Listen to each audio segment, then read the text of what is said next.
Hi everyone, मेरा नाम है सक्षम और आज की इस वीडियो में हम पढ़ने वाले हैं एसिम्प्टोटिक नोटेशन के बारे में। मैं यहाँ पर एक हेडिंग डाल देता हूँ, एसिम्प्टोटिक नोटेशन। ओके, सो आज से हम स्टार्ट करेंगे कि बिग ओ क्या होता है, ओमेगा क्या होता है, स्मॉल ओ क्या होता है, स्मॉल ओमेगा क्या होता है और थीटा क्या होता है। इन सब चीजों के बारे में हम क्या करेंगे, एक एक करके धीरे धीरे करके जानते जाएंगे और इनके ऊपर कौन कौन से जो न्यूमेरिकल्स या प्रॉब्लम्स हैं वो आ सकते हैं, वो भी हम साथ के साथ देखते जाएंगे। तो सबसे पहले हम इसमें क्या देखने वाला है, सबसे पहले हम वैसे इसमें बिगो पढ़ेंगे। तो बिगो पढ़ने से पहले यहाँ पर मैं कुछ मान लेता हूँ कि let F N and G N be two positive functions. हो सकता है पहले पहले पढ़ते पढ़ते आपको चीजें कुछ समझ में ना आए, क्योंकि यहाँ पर पहले मैं क्या करूंगा, बुक की लैंग्वेज लिखूंगा। जो बुक में जो लिखा है, जो चीज है उसमें जो मेन चीज है बात की वो लिखूंगा। उसके बाद उसको हम करके समझेंगे, उसके बाद आपको आगे आगे जैसे बढ़ते जाएंगे हमें थोड़ा बहुत समझ में आता जाएगा। उसके बाद दोबारा रिवाइज करेंगे तो हमें क्या होगा, पूरा स्टेटमेंट जो क्या लिखा है वो क्लियर होता जाएगा। तो ऐसा नहीं कि पहली बार में नहीं आ रहा है तो आगे नहीं आएगा, आगे चल के आपको पता चल जाएगा किसको किस तरीके से रिलेट करना है।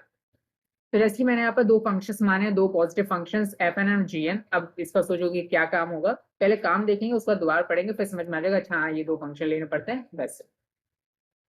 तो सबसे पहले हम पढ़े हैं बिग ओ नोटेशन। इसको हम बिग ओ से रिप्रेजेंट करते हैं, बिग ओ नोटेशन को हम बिग ओ से रिप्रेजेंट करते हैं। If F N equal to big O of G N, if and only if fn is smaller than equal to, or we can say gn is greater than equal to fn। ऐसे ही कह सकते हैं या फिर हम कह सकते हैं fn is smaller than equal to c multiply gn, c multiply gn for all n is greater than equal to n not। अब फोर में अगर आप बुक उठा के देखोगे उसमें यही चीज आपको क्या है दिखेगी, such that for all to ये जो दो पॉजिटिव, जैसे कि जो दो पॉजिटिव हमने यहाँ पर नंबर्स ले रखे हैं एन और, नंबर्स मतलब वेरिएबल्स ले रखे हैं एन और C, for two positive constants C is greater than equal to one and N not is greater than equal to one. अब देखो ये चीज हमें देखे बिगो नोटेशन, बिगो नोटेशन का कहने का मतलब क्या है कि आपकी जो कोड होता है उसकी टाइम कॉम्प्लेक्सिटी जब आप निकालते हो तो ज्यादा से ज्यादा वर्स्ट केस में वो कितना टाइम ले सकता है आपका कोड रन करने में, तो वो हम किससे रिप्रेजेंट करते हैं, बिगो नोटेशन से रिप्रेजेंट करते हैं। ठीक है, कि ज्यादा से ज्यादा आपका कोड इतना टाइम ले सकता है, वर्स्ट केस में इतना टाइम ले सकता है, उसको हम क्या करते हैं, बिगो नोटेशन से रिप्रेजेंट करते हैं। और नोटेशंस का क्या काम है ये करके जानते जाएंगे उनके बारे में। तो ये लिखने का क्या मतलब है, यानी कि दो फंक्शंस हमें यहाँ पर क्या करे जाएंगे, दिए जाएंगे।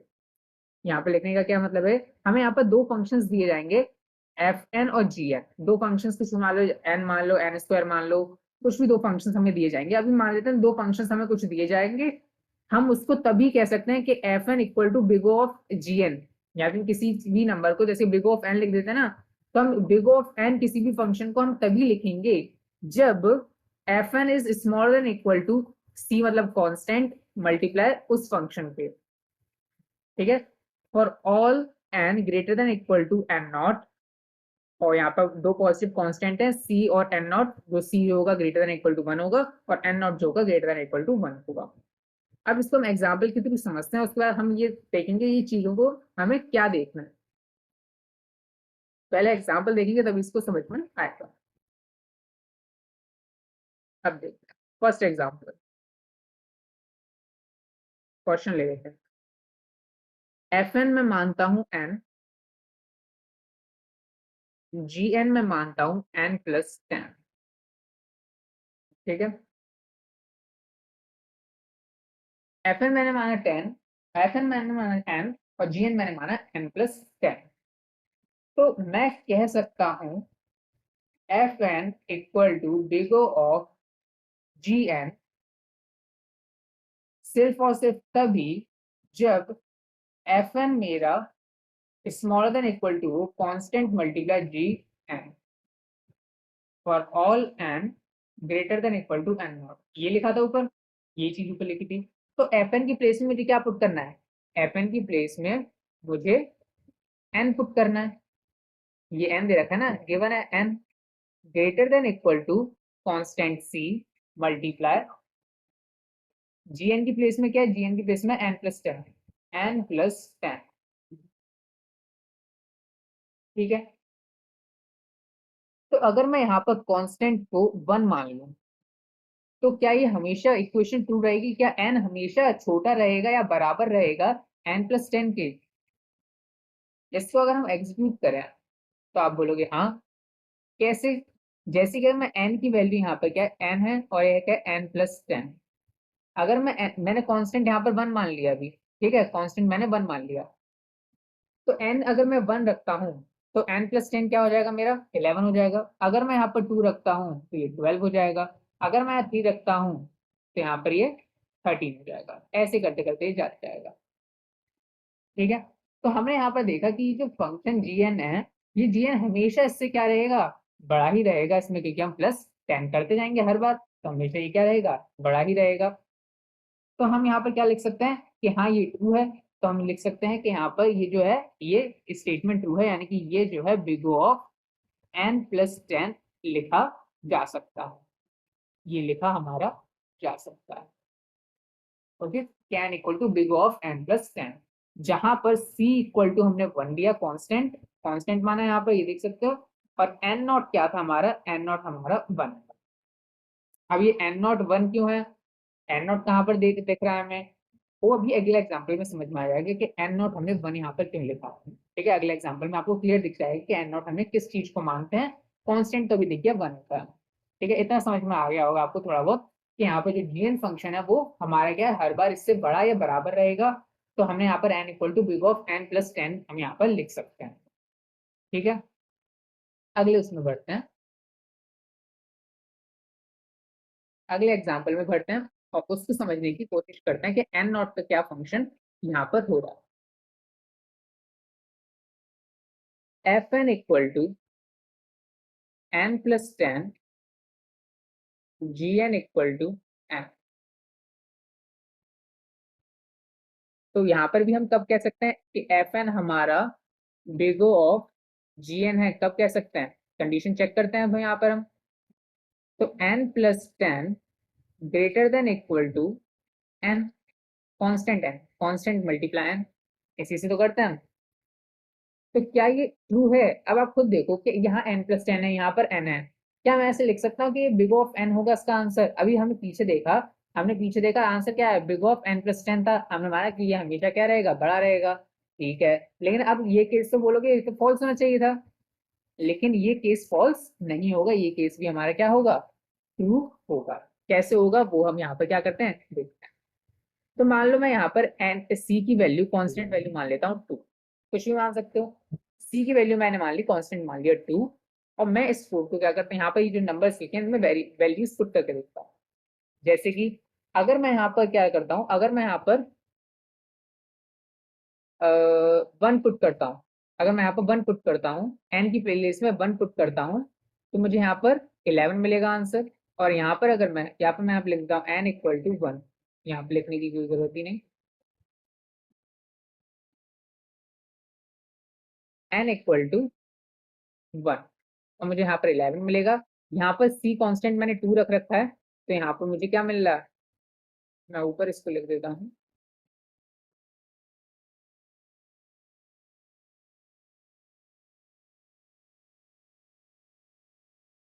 2 मैंने इसको माना है, तो यहाँ पर क्या होगा, n की वैल्यू 1 है तो 1 मल्टीप्लाई 2 2 हो जाएगा।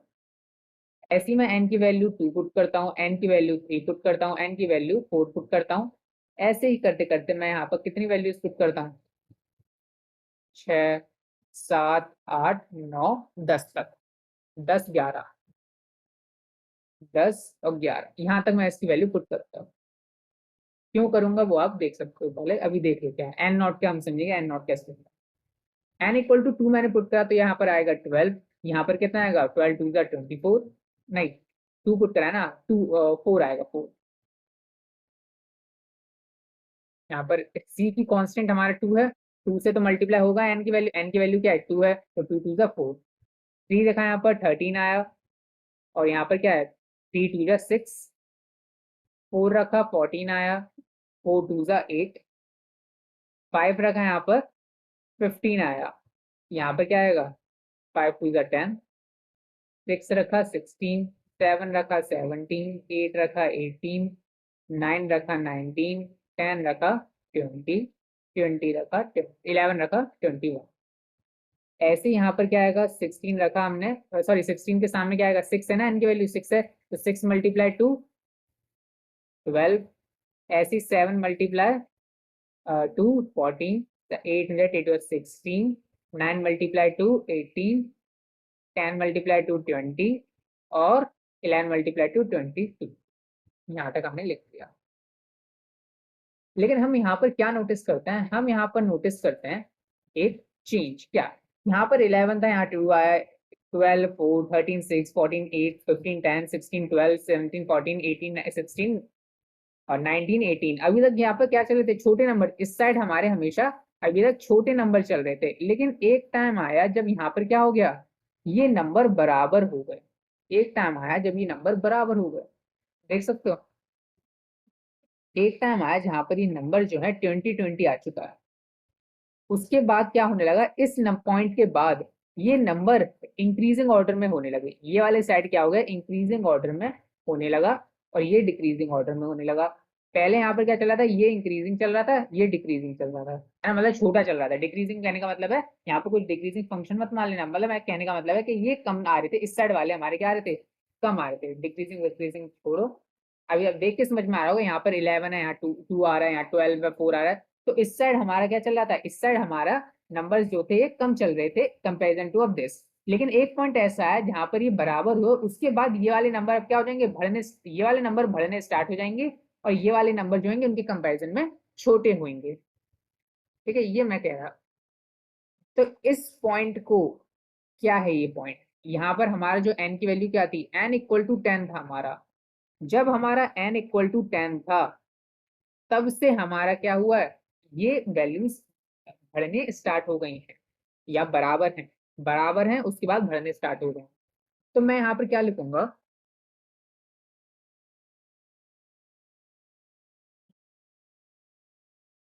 For all n is greater than equal to n not. यहाँ पर मैंने क्या करके देखा, मैंने यहाँ पर ये जो n की वैल्यू टेस्ट कर रहा था, ये n नॉट थी। n नॉट क्या था, मैंने पहले n नॉट को वन पुट करके देखा, पहले मैंने एन नॉट की प्लेस में 1 पुट करके देखा, ये जो 1 था 1 पुट करके देखा, 2 पुट करके देखा, 3 पुट करके देखा, लेकिन यहाँ पर जो वैल्यूज थी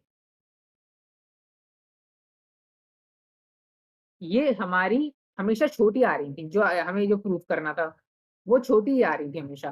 तो लेकिन एक पॉइंट ऐसा आया 10 पे, एक पॉइंट ऐसा आया 10 पॉइंट, कौन सा 10 पे, एन की वैल्यू जब 10 थी तब यहाँ पर क्या हुआ, तब यहाँ पर इक्वल हो गए। उसके बाद फिर ये जो साइड हमें बड़ी करनी थी वो वाली बड़े नंबर होने लगे, उसके बाद हमेशा बड़े ही रहे ये नंबर, एन वाली साइड का, ये वाली साइड फिर बड़ी ही रही हमेशा।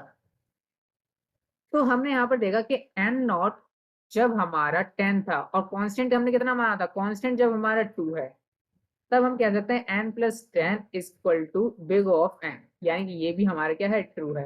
कब ट्रू है, जब कांस्टेंट हमारा 2 होगा और एन नॉट की वैल्यू 10 है। एन नॉट की वैल्यू जब 10 से, यानी कि जब एन की वैल्यू 10 थी, 10 या 10 से बड़ी होगी, तब हमारे ये इक्वेशन जो है ट्रू मानी जाएगी। तो ये हमारा बिग ऑफ एन है, ये चीज ऐसे ही सॉल्व होगी।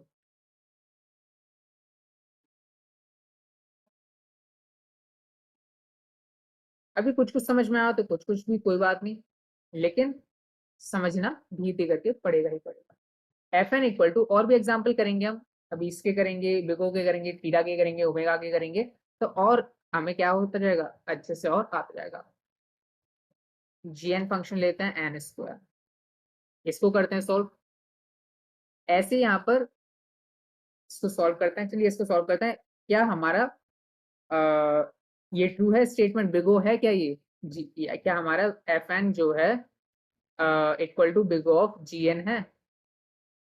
देखते हैं, अब इसको सॉल्व करते हैं। तो यहाँ पर N square plus N plus 10, क्या अगर इसको अगर ये ट्रू है तो क्या ट्रू होना चाहिए, तो ये जो है छोटा होना चाहिए, बराबर होना चाहिए एन स्क्वायर के। ठीक है, लेकिन हाँ इसमें एक और चीज आप कह सकते हो कि यहाँ पर देखो आप, यहाँ पर n प्लस 10 हो रहा है, ये तो बड़ा ही रहना चाहिए, यहाँ पर n है, तो ये बड़ा क्यों नहीं है ना? n प्लस 10 हमारा बड़ा क्यों नहीं है? पिछले तो आपने बड़ा कर दिया, फिर इसमें बोल दिया ये भी सही है, क्यों ऐसा है? तो देखो मैथमेटिकली n प्लस 10 बड़ा है n से, मैथमेटिकली n प्लस 10 बड़ा होता है n से, लेकिन यहाँ पर एसिम्प्टोटिकली दोनों बराबर है।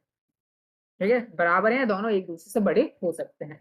तो यहाँ पर एसिम्प्टोटिक नोटेशंस की हम बात कर रहे हैं, ना कि मैथमेटिकली की बात कर रहे हैं। मैथमेटिकली ये बड़े हैं, लेकिन एसिम्प्टोटिकली यहाँ पर क्या है, ये बिग हो है। ठीक है, ये चीज आपको समझनी पड़ेगी, जो कि आगे करते करते आ जाएगी। तो इसको अब सॉल्व करते हैं, इसको सॉल्व करते हैं, क्या है ये?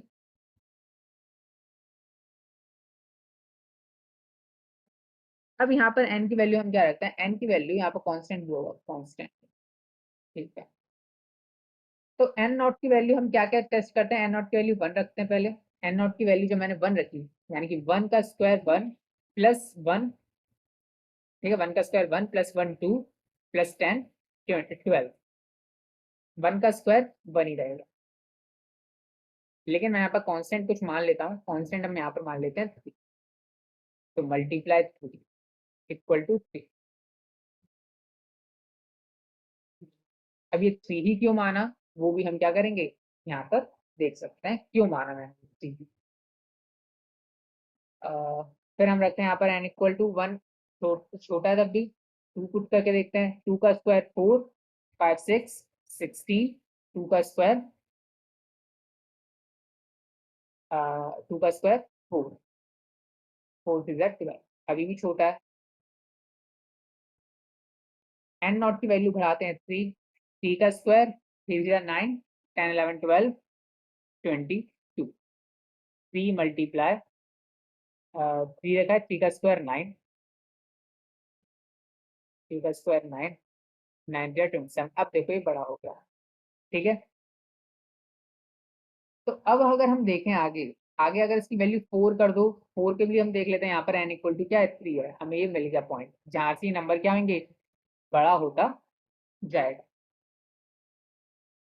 ठीक है, तो आज जैसे कि मैं इसमें पुट करूँ n इक्वल टू 4 पुट करके, तब भी दिखाता हूँ। n इक्वल टू 4 पुट करा, 4 4 जा 16 प्लस 4 प्लस 10, तो 16 20 30, यहाँ पर क्या होगा 4 4 जा 16 मल्टीप्लाई 3 18 3 4 48, ये बड़ा। ठीक है, तो ये पॉइंट हमें मिल गया जहां से हमारा जो नंबर है ये क्या है, बड़ा हो रहा है। तो एन नॉट की वैल्यू क्या हो जाएगी हमारी, 3 हो जाएगी। ठीक है, एन नॉट की वैल्यू हमारी क्या हो जाएगी, 3 हो जाएगी। तो हम यहाँ पे लिख सकते हैं कि N square plus N plus 10 equal to big of N square है जब c इक्वल टू 3 है और एन नॉट इक्वल टू 3। अब बोलोगे ये कैसे हो गया, अब इतनी बड़ी इक्वेशन एन स्क्वायर हो रहा है, प्लस उसमें एन भी कर रहे हैं, प्लस 10 भी कर रहे हैं, ये छोटा या बराबर कैसे हो गया एन स्क्वायर के? अब आप एक बात मानो, ये किसके बराबर इससे ये नंबर है, ये नंबर मैं उठाता हूँ, ये नंबर मैंने उठाया N square plus N plus 10, ये नंबर मैंने उठाया। अब ये किस नंबर से छोटा होगा ये बताओ, कि किस नंबर से छोटा होगा? आप बोलोगे एन से, अरे ये बड़ा है वो है, लेकिन अब बताओ किस नंबर से छोटा होगा? अगर मैं यहाँ पर एन स्क्वायर रखूं, यहाँ पर भी एन स्क्वायर रखूं, यहाँ पर भी एन स्क्वायर रखूं, क्या इससे ही छोटा होगा? हाँ, यहाँ पर, क्योंकि आप सोचो कि हाँ एन स्क्वायर है, यहाँ एन है, यहाँ 10 है, यानी कि घटते जा रहे नंबर, एन स्क्वायर लिया फिर प्लस में एन कर दिया, प्लस 10 कर दिया, कांस्टेंट कर दिया एक। लेकिन अब क्या कर रहे हैं नीचे वाले उसमें तीनों में एन स्क्वायर प्लस कर रहे हैं, तो ये तो बोलोगे हाँ ये बड़ा है, हाँ बोलोगे ये बड़ा है। ये क्या है हमारा, ये हमारा बड़ा होगा, ये तो मानते हो, बोलोगे हाँ मानते हैं। तो अगर मैं इसका सम कर दूं तो सम करके कितना आंसर आएगा, इसका सम करके आंसर आएगा 3n²। बोलोगे हाँ 3n² ही आएगा इसका आंसर। तो 3n² क्या बड़ा है इससे, बोलोगे हाँ बिल्कुल बड़ा है। ये बड़ा है, हाँ बोल रहे हो, हाँ बोल रहे हैं, हाँ बोल रहे हैं। तो ऊपर भी तो यही करा है, ऊपर भी तो मैंने यहाँ पर c की वैल्यू 3 रखी है, c की वैल्यू क्या रखी है 3 रखी है, उसमें n² का मल्टीप्लाई है। और क्या करा है यहाँ पर, वही चीज तो करी है, अलग थोड़ी करा है कुछ। यहाँ पर क्या है, ये किस नंबर, ये जो इक्वेशन है ये किस नंबर से छोटी होगी, अगर मैं इन सब की प्लेस में n² रख दूं, यानी कि जो इसकी हाईएस्ट पावर है उससे ही तीनों बार प्लस कर दूं तो उससे तो छोटी होगी। बोलोगे हाँ, और या फिर बराबर भी हो सकती है, बराबर का भी है क्योंकि इसमें लिखा ही है बिग ओ की डिफाइन में। तो हम छोटी है, बोलोगे हाँ होगी ही होगी। तो यहाँ पर इसको अगर तुम मान रहे हो हाँ ये सही है, तो इसको भी तो सही बोलोगे, ये भी तो वही चीज बिल्कुल सेम टू सेम लिखी है, समझे। यही तो वही चीज तो सेम लिखी है यहाँ पर, और क्या चीज सेम लिखी है, थोड़ा सा आपको पता चला होगा क्या मैं कहना चाह रहा हूँ। ऐसे करके भी आप यहाँ पे क्या कर सकते हो, निकाल सकते हो कांस्टेंट की किस नंबर से मुझे क्या करना है, मल्टीप्लाई कर। ठीक है, और आगे प्रैक्टिस करते हैं, और आगे चीजें हमें समझने के लिए मिलेंगी, और उसमें हमारा क्या होगा, थोड़ा लॉजिक क्लियर होता जाएगा। Fn = n² और Gn = n²। इसको सॉल्व करिए। अब आपको सॉल्व करना थोड़ा बहुत आइडिया लग गया हो, बोलोगे ये तो सेम है, तो सेम है तो क्या होगा, n² greater than equal to या कांस्टेंट n² के है। अब बताओ कांस्टेंट की वैल्यू क्या रखूं कि मेरा ये दोनों इक्वल है या बड़ा है, तो कांस्टेंट बोलोगे एक ही रख लो, दोनों तो सेम है। तो हाँ कांस्टेंट आ गया एक, ठीक है, कांस्टेंट हमने रख लिया एक। तो एक एक में कुछ भी वैल्यू बढ़ा सकता हूँ मैं, एक रख लिया तो भी इक्वल है। अब जो भी बढ़ाओगे तो भी क्या आएगा, बड़ा ही नंबर आएगा। तो n² क्या equal to big of n² के हम बोल सकते हैं।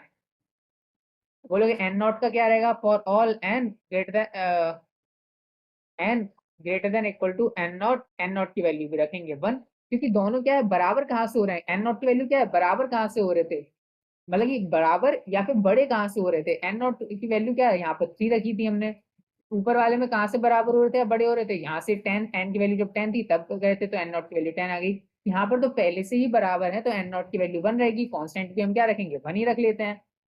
तो यहाँ पर ये बिग ऑफ n² हमें प्रूफ यहाँ पर आएगा मतलब। ठीक है, अगला क्वेश्चन देखते हैं। आइए अगला देखते हैं एग्जाम्पल, धीरे धीरे करके आपको यहाँ पर पता चल जाएगा किस चीज को कैसे करें। Fn = n², Gn = n। अब बताइए कि कौन सा बिगो क्या है, क्या हमारा Fn = बिगो ऑफ Gn है, क्या है ये ट्रू। चलिए देखते हैं। देखने में तो आपको लग रहा होगा ये n² है, ये n है, पॉसिबल ही नहीं है, और जो कि आपका आंसर सही भी है। क्यों पॉसिबल नहीं है वो देखते हैं। n² greater than equal to constant multiply n है, क्या आप इसको चेक करते हैं। अब देखो कांस्टेंट की वैल्यू आप कुछ रख लो, कुछ भी 1 लाख 2 लाख कितनी भी, लेकिन वो एट द एंड रहेगी तो कांस्टेंट ही, वो n थोड़ी बन जाएगा। आप यहाँ पर n नहीं रख सकते कांस्टेंट की प्लेस में, कांस्टेंट की प्लेस में कोई नंबर ही लिखोगे जो 1 से बड़ा होगा, है ना, 1 के बराबर या 1 से बड़ा होगा। तो आप कांस्टेंट की प्लेस में नंबर ही लिख सकते हो, यानी कि कोई कांस्टेंट नंबर लिख सकते हो, कोई यहाँ पर वेरिएबल नहीं लिख सकते। तो इसलिए ये वाली जो साइड है ये हमेशा छोटी ही रहेगी n² से, ये वाली जो साइड है हमारी n² है, कितनी छोटी है, ये n है, यानी कि ये जो है ये हमारा n मल्टीप्लाई n है, और ये जो है हम कह रहे हैं ये कांस्टेंट मल्टीप्लाई n है। कांस्टेंट की वैल्यू कुछ भी रख लो 1 2 3 ऐसे करते कितनी भी रख लो, लेकिन वो n नहीं रख सकते आप कांस्टेंट की प्लेस में, क्योंकि कांस्टेंट की प्लेस में ग्रेटर देन इक्वल टू 1 ही नंबर आएगा, कोई ना कोई नंबर ही आएगा, n नहीं आ सकता, कोई ना कोई नंबर ही आएगा, n नहीं आ सकता। क्योंकि अगर मान लो n हमारा कोई भी हमने बड़ा नंबर मान लिया, तो n यहाँ पर इस साइड क्या हो रहा है, n मल्टीप्लाई n हो रहा है, और कोई वो बड़े नंबर में बस कुछ आप कांस्टेंट को मल्टीप्लाई करोगे तो वो बात नहीं बनेगी, यानी कि हमेशा ये क्या होगा, ये ट्रू नहीं होगा, ये हमारा क्या ट्रू नहीं है। क्यों ट्रू नहीं है, ऐसे भी बिल्कुल सिंपल भी देख सकते हो, n² है और ये n है, ये हमारा कितने टाइम्स एन स्क्वायर हमारा कितने टाइम बड़ा है, या फिर ऐसे कह लो ये वाली साइड जो कितने टाइम्स छोटी है, ये हमारी जो साइड है ये एन टाइम्स छोटी है, N times small, N times small है क्योंकि यहाँ पर दो एन है, यहाँ पर एक एन है, ये हमारे पॉइंट कितने टाइम स्मॉल है, यहाँ पर ऐसे देख लो एन स्क्वायर है, ये एन है, तो ये एन टाइम्स यहाँ पर क्या है, स्मॉल है, ये एन टाइम्स स्मॉल है, इसलिए ये हमारा क्या होगा, पॉसिबल नहीं होगा, कि ये बिग वाला ये हमारा क्या होगा, पॉसिबल नहीं होगा।